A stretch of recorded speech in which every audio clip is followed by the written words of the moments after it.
Did you know about the manga versions of the X-Men? The Marvel Mangaverse is an alternate universe where Marvel's superheroes are redesigned with manga-inspired art and storytelling. This story takes the familiar mutant team and places them in a very similar world, but the aesthetic and artistic style is greatly different. This time they are drawn in a more manga style. Let's go over the characters. In this version, the X-Men are still led by Cyclops, who retains his disciplined, serious personality. He's the tactician of the group, always focused on the mission.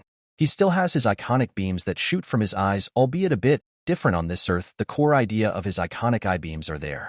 There is tension between Cyclops and Wolverine even in this world. Wolverine's rebellious nature clashes with Cyclops' leadership, creating conflict within the team. Next, we have Jean Grey. Jean is portrayed, similar to the regular Jean Grey, as someone who struggles with the immense power of her telekinesis and telepathy. Though there's no mention of the Phoenix Force, her internal conflict over the extent of her abilities is a key part of her character in this comic.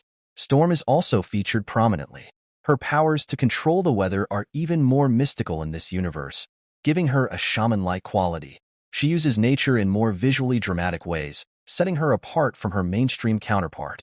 The main conflict in this issue revolves around Magneto.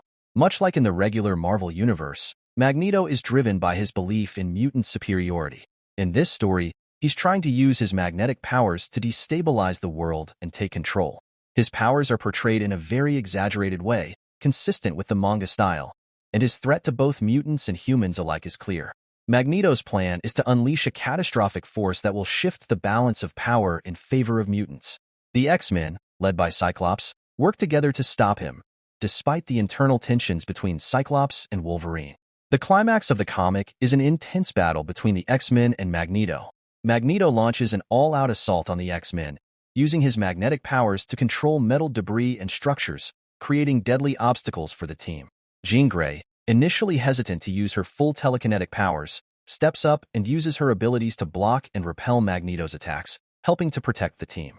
Storm summons a massive storm, unleashing lightning and winds that weaken Magneto's control over the battlefield, creating chaos around him. Cyclops takes charge, using his optic blasts to target Magneto at key moments, while directing the team's coordinated counterattacks. Wolverine, undeterred by Magneto's ability to manipulate metal, charges indirectly, slashing through obstacles and distracting Magneto with relentless close combat. Despite Magneto's overwhelming power, the X-Men's teamwork proves to be the key. Jean's telekinetic strength, Storm's elemental disruption, Cyclops' tactical leadership, and Wolverine's brute force combine to finally take down Magneto. Though they succeed in defeating him, the issue ends with unresolved tension between Cyclops and Wolverine, hinting at future conflicts. Overall, Marvel Mangaverse, X-Men #1, offers a fresh take on familiar characters. The story is relatively straightforward, focusing more on action and team dynamics than deeper character development. The manga-inspired style provides a unique visual experience for X-Men fans, and while the story doesn't stray too far from what we're used to, it presents the X-Men in a new, stylized light.